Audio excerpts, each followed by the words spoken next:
Chocolate cascades into pools of brown heaven, reminding us of a certain movie or childhood memories when everything seemed to move just as slow. Candy makes its progression from machines punching through giant mounds of a doughy cream, and cooled conveyor belts await the dipped chocolates, all the while inching its way to a chocolatey bath and an eventual delicious demise in some lucky individual's mouth. This candy will go on its way to be one of the 15 different chocolate-covered creams offered by local candy manufacturer Mrs. Kavanaugh's. The company, though only been around since 1964, is one of the still operating candy and chocolate makers in Utah.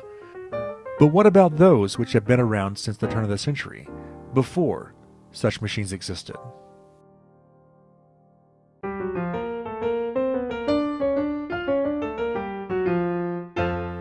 Throughout the century, candy has come in many different forms.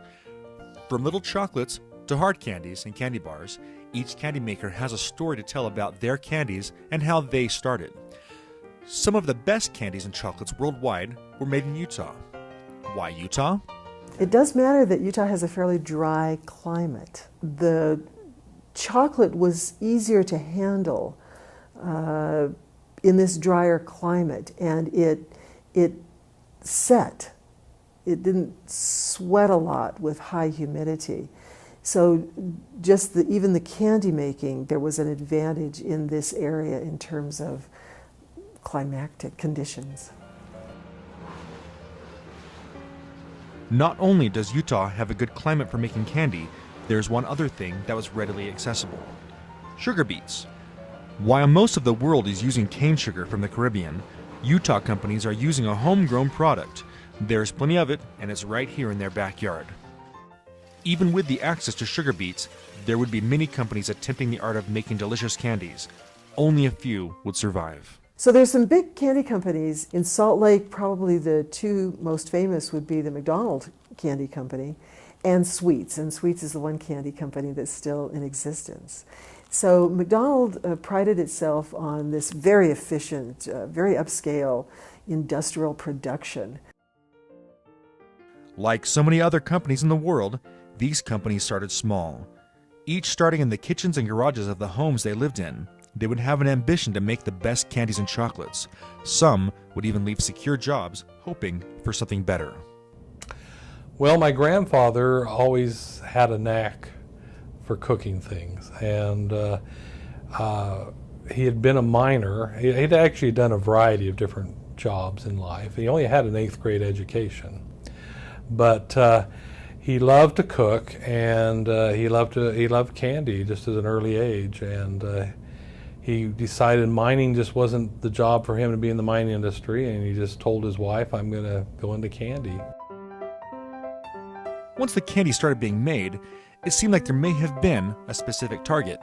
At the turn of the century, chocolates were considered much more of a woman's candy, that little dainty bonbons and things. Even our box chocolates, the early ones, if you look at them, were more on the feminine decorative type side. We used to have one called Buttons and Bows and things like this that were more of an interest to the female line, interest anyway. Maybe because candy is being tailored for women, it seemed more natural for women to want to work in the factories. In fact, these were very sought-after positions. In terms of employment for women, as I took a look in the newspapers, et cetera, domestic help, domestic work, cleaning and ironing and all of that was still the largest employer of women. Most women found jobs in that area. But the second was candy making. Women have cooler hands, and so they don't leave prints and they don't leave any marks on the chocolates when they're dipping or when they're handling the chocolate. And it's all done in a cooler environment. Plus, they're just good workers for that kind of business. Some women at J.G. McDonald Chocolates thought they were irreplaceable and went on strike for more money. It was a group of young women in 1911 who did go on strike from the McDonald's Candy Company, and they were chocolate dippers. And they considered themselves to be skilled workers. When the candy company decided to cut their wages and was also threatening to hire younger replacement workers. These women were very incensed, and they did go out on strike, and they formed a union, the Chocolate Dippers Union, and they attempted to gain some sympathy with the public. They all lost their jobs, were replaced by younger workers, but they felt emboldened. With the workers' situations handled, how exactly would each of the workers make the candies and chocolates? They would bring in the beans and the nibs and mill them in conges and temper them and everything from scratch. They stopped making their own chocolate and had it made to their own formulas by Ambrosia Chocolate Company, and that was trucked in bulk. We actually bought chocolate from different chocolate vendors, and we actually made our own. I actually have made made chocolate here. We were making our own chocolate up until about 1971. We had our own chocolate mill, and we'd take the raw cocoa butter and the chocolate liquor and all the different things and put together, and the powdered milk, and make our own milk chocolate. Since pre-made chocolates made the process faster, the candies could be sold at a lower cost. This would allow more people to buy it.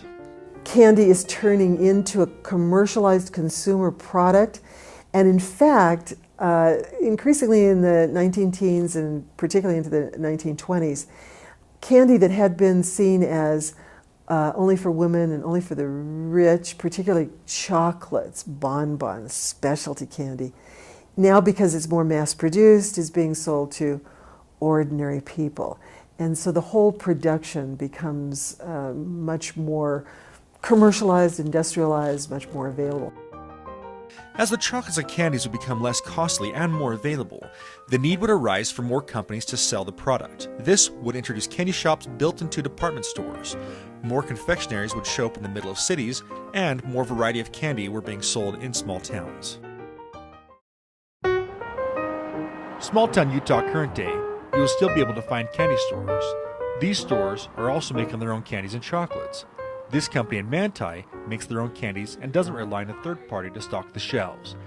Just like their predecessors of old, they are providing hand-dipped chocolates. But unlike them, they are able to offer an alternative for those who cannot tolerate cane sugar. Mrs. J.G. McDonald's Chocolates closed in 1978. This building was the original building used by the company since 1901. The building is on Utah's historic landmarks, and a sign outside the building describes the company that used to occupy the space. The building on 300 South has been renovated to loft apartments. J.G. McDonald's has made an imprint on Utah and the world. His chocolates won over 40 international awards, even beating the Swiss. Factories making candies are spotted across Utah. Mrs. Kavanaugh's in North Salt Lake is one of them, and is not slowing down. Caramels made from scratch are being drenched in some of the most well-known chocolate in Utah and are being prepared to be shipped all over. It may be a century later, and the machines may make the process a little easier, but candies and chocolates made in Utah are following in the footsteps of some of the best this world has known.